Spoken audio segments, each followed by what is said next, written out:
Here in the year 2012, we are celebrating the 200th anniversary of the birth of Charles Dickens, considered one of our culture's greatest writers.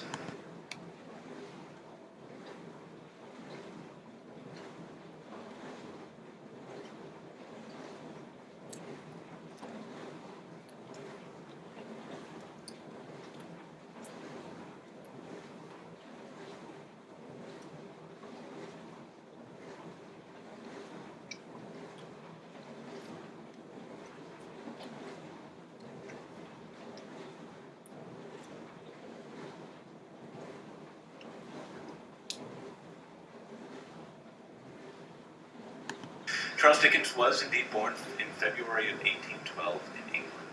He was the second of 8 children, and he had what he considered something of an unfortunate childhood.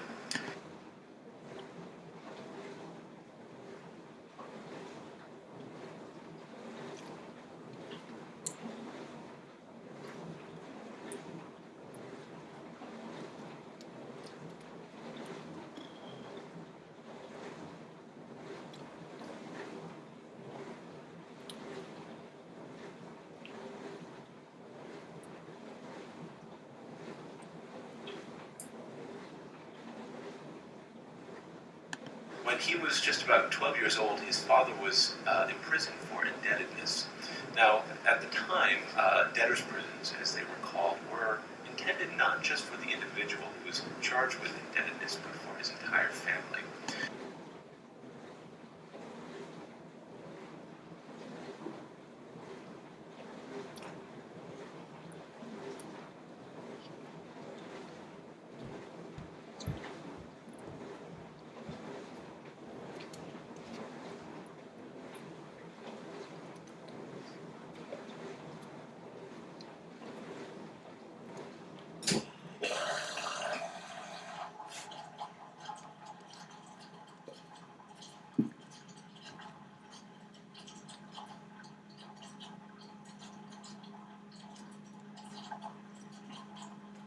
Charles Dickens and his older sister were considered too old and of working age, so they did not go to prison. But Charles's father, mother, and his younger siblings all were sent to prison.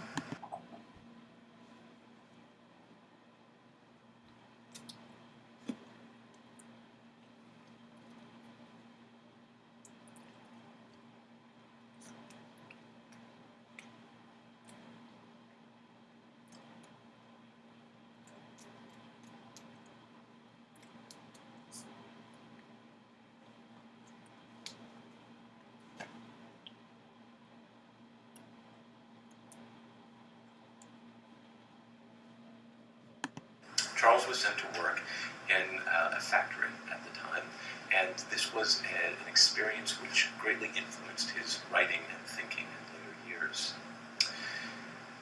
He, in time, became a court reporter, then a newspaper reporter, and he always had a desire to write his own short stories and novels, and indeed, he began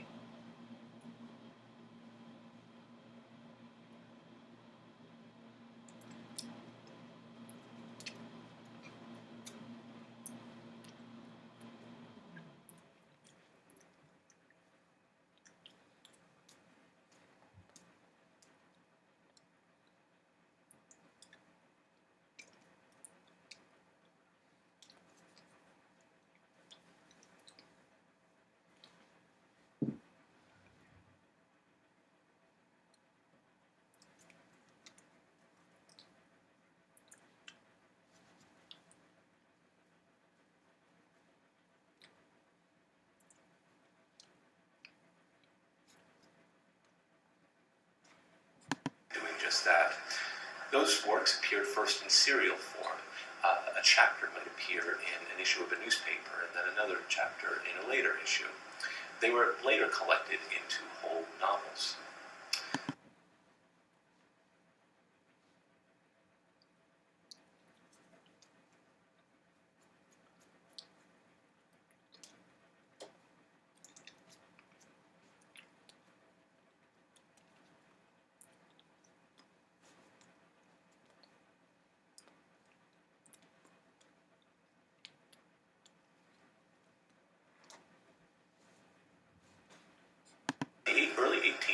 Charles Dickens had in fact published 5 full novels: The Pickwick Papers, Oliver Twist, Nicholas Nickleby, The Old Curiosity Shop, and Barnaby Rudge.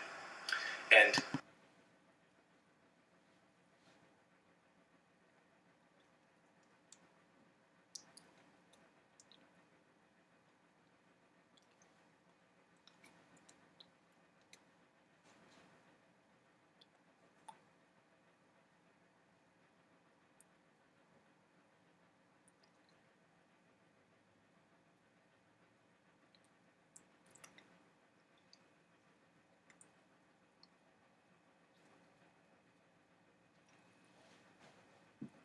he was much praised and lauded and celebrated in England, but also in the United States.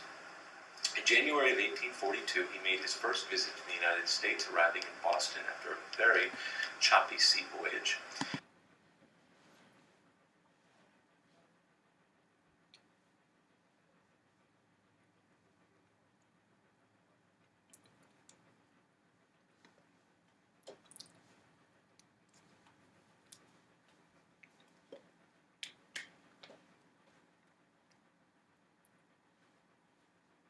He had a desire to see the United States, see its institutions, travel through the southern and what was then considered the western part of the country, as far west as St. Louis.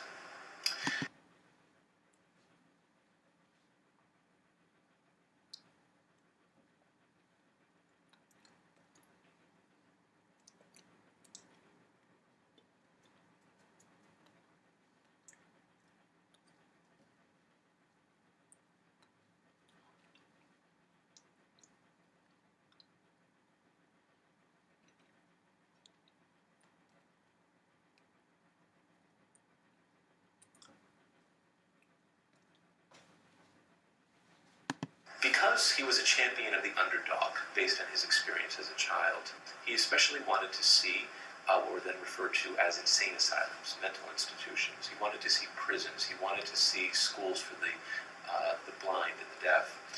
And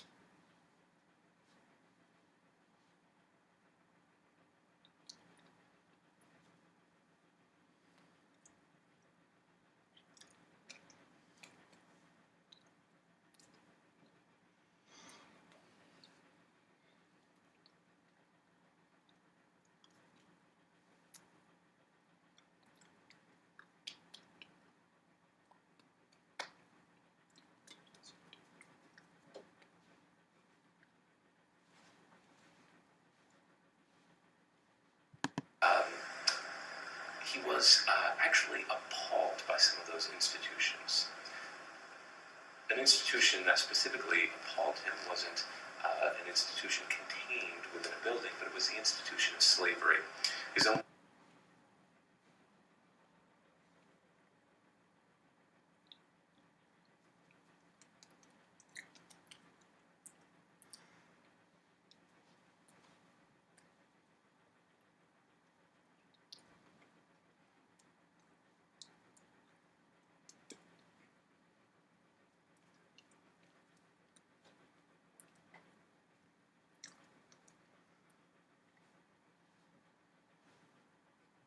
England had outlawed slavery, but of course it was still occurring here in the United States.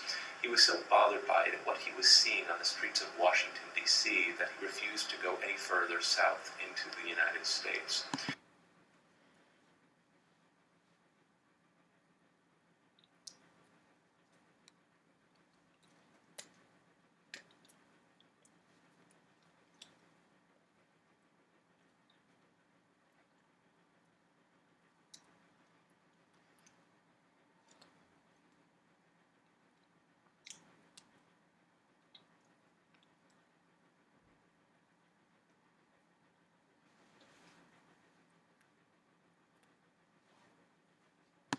He then curtailed his trip and headed west.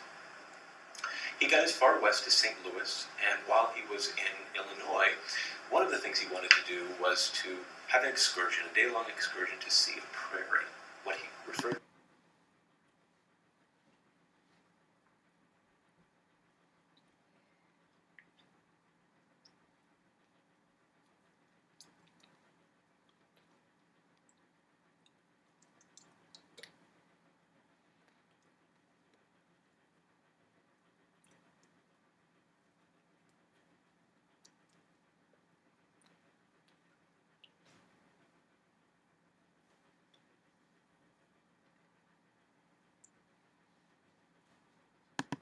as a looking-glass prairie. I'm guessing that was because of the way that the growth in the prairie, when blown by the wind, created a sort of bright light effect or a mirror effect.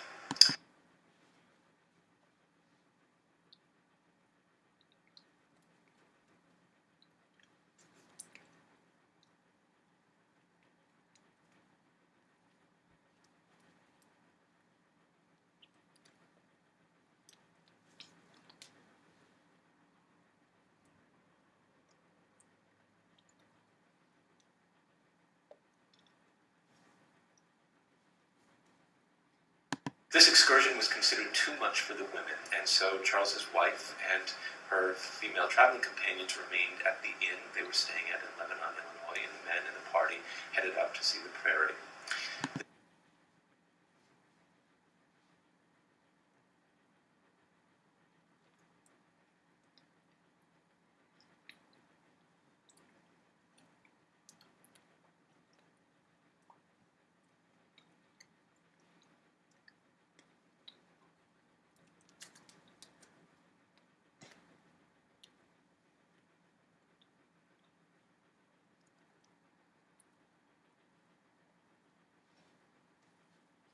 Just one of many things that disappointed Charles Dickens on his visit to the United States. Another thing that disappointed him was the lack of copyright laws. His works were being published throughout the United States by this point, but he was receiving no compensation for his work.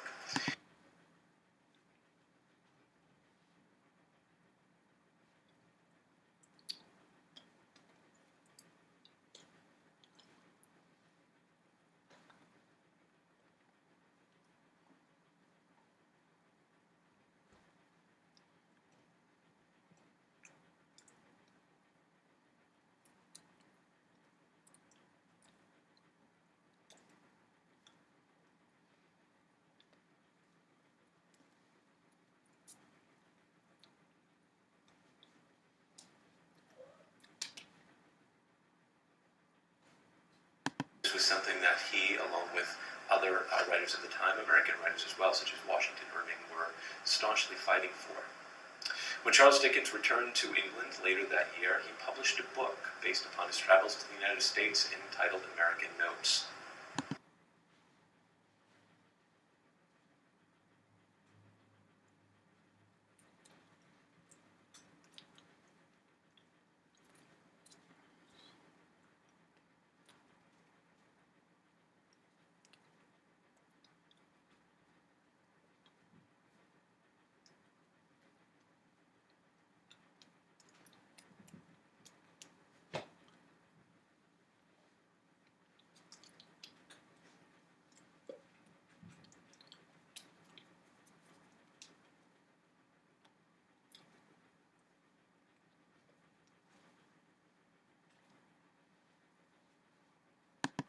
In it, he basically condemned America, not just for its institutions like slavery and its disappointing geography like the prairie in Illinois, but also for behaviors, habits such as the chewing and spitting of tobacco, a habit which particularly disgusted him.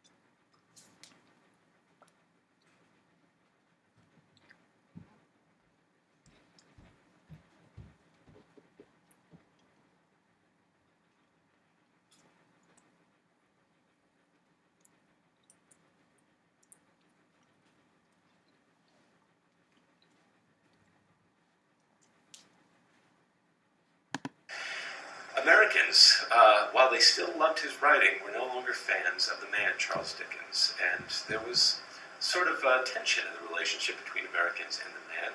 It was smoothed over when he made his second and last visit to the United States 25 years later in 1867.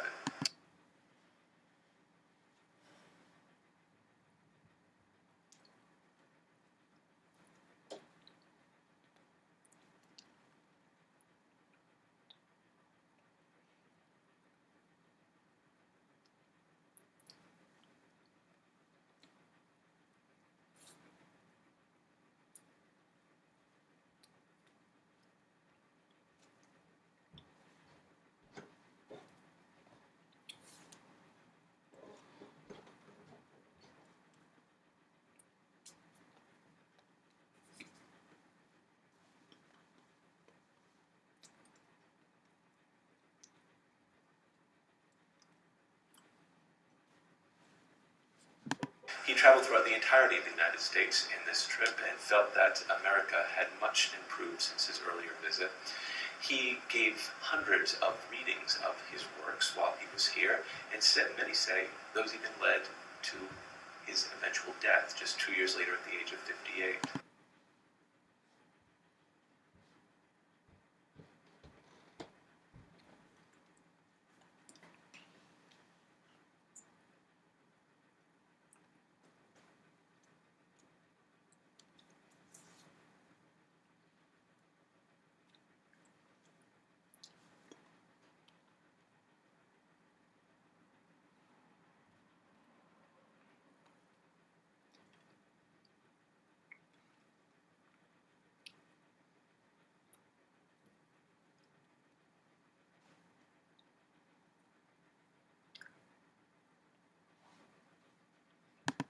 Yes, many say that if Charles Dickens hadn't become such a successful writer, he would have been a successful actor. He was so impassioned in the readings or excerpts of his readings during his visit to the United States that many doctors claim it so weakened him that he died, as I said, at age 58 in 1870.